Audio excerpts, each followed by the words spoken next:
ರಸ್ತೆ ದುರಸ್ತಿಗೆ ಸಂಬಂಧಪಟ್ಟ ಹಾಗೆ ಸರ್ಕಾರಕ್ಕೆ ಪತ್ರ ಬರೆಯೋದಾದ್ರೆ ಗ್ರಾಮ ವ್ಯಾಪ್ತಿಯಲ್ಲಿನ ರಸ್ತೆ, ಪಟ್ಟಣ ಪಂಚಾಯಿತಿ ವ್ಯಾಪ್ತಿಯಲ್ಲಿನ ರಸ್ತೆ, ತಾಲೂಕು ಕೇಂದ್ರದ ವ್ಯಾಪ್ತಿಯಲ್ಲಿನ ರಸ್ತೆ, ನಗರಸಭೆ ವ್ಯಾಪ್ತಿಯಲ್ಲಿನ ರಸ್ತೆ, ಹಾಗೆ ಮಹಾನಗರ ಪಾಲಿಕೆ ವ್ಯಾಪ್ತಿಯಲ್ಲಿನ ರಸ್ತೆ ಮತ್ತು ರಾಜ್ಯ ಹೆದ್ದಾರಿ, ರಾಷ್ಟ್ರೀಯ ಹೆದ್ದಾರಿ ಇವುಗಳಿಗೆ ಸಂಬಂಧಪಟ್ಟ ಹಾಗೆ ಬೇರೆ ಬೇರೆಯವರಿಗೆ ಪತ್ರ ಬರೀಬೇಕಾಗತ್ತೆ. ಅಂದ್ರೆ ಇವರಿಗೆ ವಿಳಾಸ ಪ್ರತಿಯೊಂದು ಹಂತಕ್ಕೂ ಬೇರೆ ಬೇರೆ ಆಗುತ್ತೆ. ಈ ಯಾವ ಸ್ಥಳಗಳಲ್ಲಿ ವಾಸ ಮಾಡ್ತಿರ್ತೀರಾ ಅಥವಾ ಯಾವ ರಸ್ತೆಯನ್ನು ದುರಸ್ತಿ ಮಾಡಬೇಕಾಗತ್ತೆ ಅದಕ್ಕೆ ಸಂಬಂಧಪಟ್ಟ ಅಧಿಕಾರಿಗೆ ಪತ್ರ ಬರೀಬೇಕಾಗತ್ತೆ. ಹಾಗಾದ್ರೆ ಯಾವ ಹಂತದಲ್ಲಿ ಯಾರಿಗೆ ರಸ್ತೆ ದುರಸ್ತಿಗೆ ಸಂಬಂಧಪಟ್ಟ ಹಾಗೆ ಪತ್ರ ಬರೀಬೇಕು ಅನ್ನುವ ಇವರಿಗೆ ವಿಳಾಸವನ್ನ ಈ ಮುಂದಿನಂತೆ ನೋಡೋಣ. ನೀವು ಹಳ್ಳಿ ಅಥವಾ ಗ್ರಾಮದಲ್ಲಿ ವಾಸವಿದ್ದು ಆ ಗ್ರಾಮ ಅಥವಾ ಹಳ್ಳಿ ವ್ಯಾಪ್ತಿಯಲ್ಲಿನ ರಸ್ತೆ ದುರಸ್ತಿಗೆ ಸಂಬಂಧಪಟ್ಟ ಹಾಗೆ ಪತ್ರ ಬರೆಯೋದಾದ್ರೆ ಈ ಮುಂದಿನ ವಿಳಾಸಕ್ಕೆ ಪತ್ರ ಬರೀಬೇಕು. ಗ್ರಾಮ ಪಂಚಾಯಿತಿ ಅಧ್ಯಕ್ಷರು ಅಥವಾ ಪಂಚಾಯಿತಿ ಅಭಿವೃದ್ಧಿ ಅಧಿಕಾರಿ ಅಂದ್ರೆ ಪಂಚಾಯತ್ ಡೆವಲಪ್ಮೆಂಟ್ ಆಫೀಸರ್ ಅಥವಾ PDO, ನಂತರ ಗ್ರಾಮ ಪಂಚಾಯಿತಿ ಕಾರ್ಯಾಲಯ, ಆ ನಂತರ ಗ್ರಾಮದ ಹೆಸರು ಬರಬೇಕು.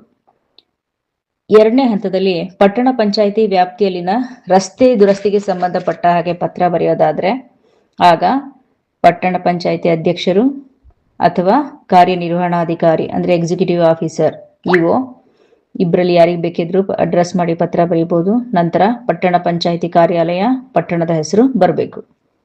ತಾಲ್ಲೂಕು ಕೇಂದ್ರ ಸ್ಥಾನದಲ್ಲಿ ಇರುವಂತಹ ವ್ಯಾಪ್ತಿಯಲ್ಲಿನ ರಸ್ತೆಗೆ ಸಂಬಂಧಪಟ್ಟ ಹಾಗೆ ರಿಪೇರಿಗೆ ಪತ್ರ ಬರೆಯೋದಾದ್ರೆ ಆಗ ತಹಶೀಲ್ದಾರ್ ಅಥವಾ ಕಾರ್ಯನಿರ್ವಹಣಾಧಿಕಾರಿ ಅಂದ್ರೆ ಎಕ್ಸಿಕ್ಯೂಟಿವ್ ಆಫೀಸರ್ ಇಒ, ತಾಲ್ಲೂಕು ಪಂಚಾಯಿತಿ ಕಾರ್ಯಾಲಯ ಮತ್ತೆ ತಾಲ್ಲೂಕಿನ ಹೆಸರನ್ನ ಬರೀಬೇಕು.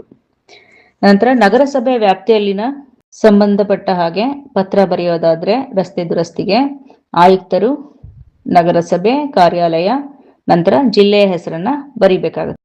ರಸ್ತೆ ದುರಸ್ತಿಗೆ ಸಂಬಂಧಪಟ್ಟ ಹಾಗೆ ಪತ್ರ ಬರೆಯೋದಾದ್ರೆ ಬೇರೆ ಬೇರೆ ವ್ಯಾಪ್ತಿಯಲ್ಲಿನ ರಸ್ತೆ ದುರಸ್ತಿಗೆ ಪತ್ರ ಬರೆಯೋದಕ್ಕೆ ಬೇರೆ ಬೇರೆ ಅಧಿಕಾರಿಗಳಿಗೆ ಅಡ್ರೆಸ್ ಮಾಡಬೇಕಾಗತ್ತೆ. ಈಗಾಗಲೇ 4 ಹಂತದ್ದು ನಾವು ಹಿಂದಿನ ಭಾಗದಲ್ಲಿ ಮೊದಲನೇ ಭಾಗದಲ್ಲಿ ನೋಡ್ದು. ಈಗ ಮಹಾನಗರ ಪಾಲಿಕೆಯ ವ್ಯಾಪ್ತಿಯಲ್ಲಿ ಬರುವಂತಹ ರಸ್ತೆ ದುರಸ್ತಿಗೆ ಸಂಬಂಧಪಟ್ಟ ಹಾಗೆ ಪತ್ರ ಬರೆಯೋದಾದ್ರೆ ಆಯುಕ್ತರು, ಮಹಾನಗರ ಪಾಲಿಕೆ, ನಂತರ ಜಿಲ್ಲೆ ಹೆಸರು ಇದನ್ನ ಇವರಿಗೆ ವಿಳಾಸದಲ್ಲಿ ಬರೀಬೇಕು. ಹಾಗೆ ರಾಜ್ಯ ಹೆದ್ದಾರಿ ನಿಮ್ಮ ಊರಿನ ಭಾಗದಲ್ಲಿ ರಸ್ತೆ ಹಾದು ಹೋಗಿದ್ರೆ ಅದರಲ್ಲಿನ ರಿಪೇರಿಗೆ ಏನಾದ್ರೂ ಪತ್ರ ಬರೆಯೋದಾದ್ರೆ ನೀವು ಪತ್ರ ಬರೀಬೇಕಾಗಿರೋದು ಸಹಾಯಕ ಕಾರ್ಯಪಾಲಕ ಅಭಿಯಂತರರು, ಅಸಿಸ್ಟೆಂಟ್ ಎಕ್ಸಿಕ್ಯೂಟಿವ್ ಇಂಜಿನಿಯರ್ AEE, ಲೋಕೋಪಯೋಗಿ ಇಲಾಖೆ ಅಂದ್ರೆ ಪಬ್ಲಿಕ್ ವರ್ಕ್ಸ್ ಡಿಪಾರ್ಟ್ಮೆಂಟ್ PWD, ನಂತರ ತಾಲ್ಲೂಕಿನ ಹೆಸರು, ಜಿಲ್ಲೆಯ ಹೆಸರನ್ನ ಇವರಿಗೆ ವಿಳಾಸದಲ್ಲಿ ಬರೀಬೇಕು.